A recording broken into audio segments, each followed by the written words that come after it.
I ain't gonna lie, this chapter had me feeling tight. I ain't even gonna hold you. If you're not caught up, please, I beg, please do not watch this video. So we start off with the chapter title called Atlas. So my personal first expression of this shit, I thought it was just gonna be the Iron Giant. No, it's something else. But now we saw this shit. Denjiro out here capturing kids. Obviously, you try to put him on his place. Yamato seems confused as fuck. So that's really about the cover story. Nothing too. We dial this bitch back to 26 years, where we finally get to see this conversation with Clover and Vegapunk. Did not know they met. I don't think I recall they met, but hey, it doesn't matter. They met now, and they're having this conversation about the secrets of the world or something. Only to then find out we got hit with not one but two D-Clan members. Apparently Homeboy is one of the D-Clan. So now we have officially 16 if not 17 D-Clan members. And the reason why I said two, because Clover has another Homeboy who is a D-Clan member. We don't know his name, but we know that there are two D-Clan members. I can't pronounce the fuck out of this name. I try to pronounce it, I cannot pronounce it for the life of me. So I'm just gonna say D-Clover. That's it for me. In this same particular backstory panel, he's trying to ask Vegapunk for his help. Obviously, the Vegapunk can't completely decline. He's in the government now. He can't do shit. He can do shit, but he's not going to do shit until he heard about the incident. You know what I'm saying? He heard about the incident. You know, boy got clipped. Shit. Caesar's bitch ass laughing at this shit. He found out who Robin is. So this is like I think the first time we're now getting I think this is the time where he knew who Robin was, because I don't remember or recall any other chapter previously where he ever knew who Robin was. No, or like how he gets to know who Robin is, pretty much. He's over here crying and shit, telling you one girl made it out of the incident, and you think that one girl is going to like follow in the footsteps or type shit. And yeah, she is, and obviously she feels it and shit. My boy Zeph on the other side, I completely forgot he was watching, but yeah, that's it. We then now go further into the chapter where we're now seeing the other Straw Hats in the fucking Sunny Go. We're seeing this fucking horse bitch over here just fucking galloping, trying to kill these dudes. They tried to coup-de burst the fuck out of here. Lily just said, nah, it's too risky. We can only shoot for 1 kilometer per burst. And based on her calculations, when I first heard that shit, I think to myself, when has calculations ever played a part in a coup-de burst? You see a clear opening, you just fucking go. But welcome to the science world, where you have Bill Nye's a science bitch over here just saying, listen, it just is not logically possible and shit. You know what I'm saying? It's just not it. People in the Straw Hats are wondering, why the fuck is this so important? And then out of nowhere, from the shadows, from the gulag, Atlas Millie rocked this bitch all the way to the dirt. I was shocked. If you ever see me on my YouTube channel, by the way, YouTube is SS the God. That is ssd.gawd.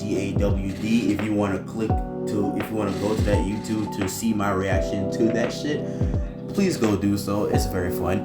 But yeah, I saw this wondering the fuck is going on. Just Millie rocked the beach, and everybody is out there shocked. Of course, she slumped, she sleep. Everybody dates his shit, and this is where we realize that Atlas had that future sight. Atlas was seeing into the future, or into the spiral webs, the fucking search history. She found out that this bitch over here, she hacked her, and she was the one that's giving her the information just to pretty much prolong this whole entire shit, essentially, just to give this motherfucker some time. And she found out that shit to clock her ass. So when they do that, they already knew it's time to go. My boy Jim's in the houseman, you know, Zoro taking commands. He's ready to put the coup de burst. I'm seeing feet, right? I'm seeing feet. Tell me why she's sacrificing herself right here.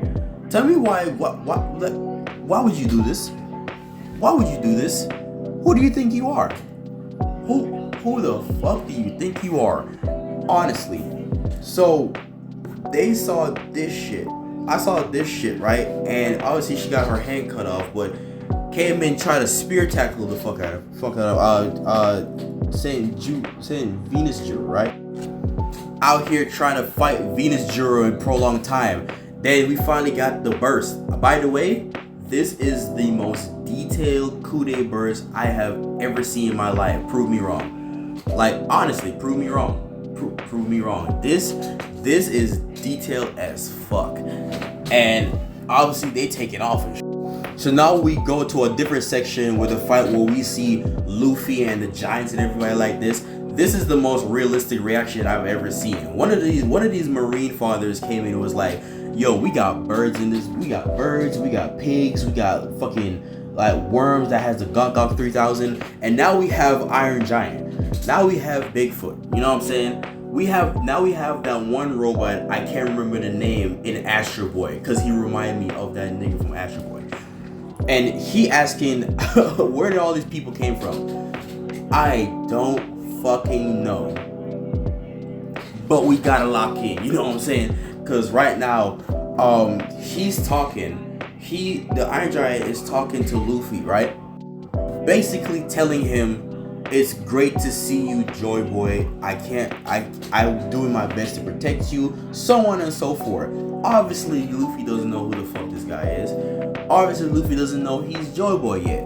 And that was when I started to realize, because when I started to realize after this dialogue, not only I realized it when he said that he may or may not be a hero or may or may not be a good guy, and I'm sitting there, I'm like, dumb as hell. But then I had to realize he doesn't know who Joy Boy is. Not only that, they can't hear the Giant say anything, which also completely dawned on me that this is also the voice of all things. So that's why you see that little text bubble, that little zigzag text, that little spiked out text bubble is inner thought. It's the voice of all things, and I personally think that's cool. So Jupiter is on the move, ready to give that Gok, and we see the Iron Giant pull out trying to do a weapons. He tried to pull out the Frankie bag and try to do a weapons left. Tell me why this dude over here, Sanji, is shocked. I've never seen Sanji shocked at anything robot related. From ever since Frankie Shogun ever existed, it has never dawned on me that he was actually the surprise. So me seeing his reaction is peak comedy gold to me. So Jupiter attacked the Iron Giant. The Iron Giant arm got blew the fuck up. I didn't even realize this until later down the line where I see he's missing an arm. So not only did he not shoot for anybody to realize, he didn't shoot because it, like, apparently all this time of him being slumped for 900 plus years or some shit like that, his weapon is found rendered useless. So realistically, his shit did not work, and he just now pushing with one arm now. Now he has one arm. You feel? Out of nowhere, from the turnbuckle, from the legit turnbuckle, who's coming up? Fucking Garcia over here. You know, landed on the giant ship, posing up like he actually Spider-Man type shit. Like he actually tried to be Spider-Man for real. Out here looking at Bonnie and Kuma and say, yo, you think I forgot about y'all? Oh nah. Oh nah. Shit was about to go down until you realize from this little cloud section, from a higher turnbuckle, you feel me? It's the Straw Hats. You have the Zoro in them. This person right here still fighting Venus Juro, and then this was one of the most saddest shit I've ever seen. She basically pulled an Ubiwashiki. I think that's his name from Demon Slayer.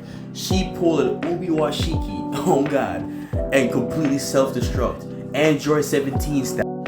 Everybody crying on the ship. The Iron Giant pulling a Luffy. Here's Big Mom and Kaido over here, basically, and then this dude done said some shit about Goldie Roger. He ain't really said shit, but next chapter it finna be fire because, you know what I'm saying, we gonna come off of him saying something about Roger. But hey, tell me what y'all think about this chapter. Y'all think it's fire or not?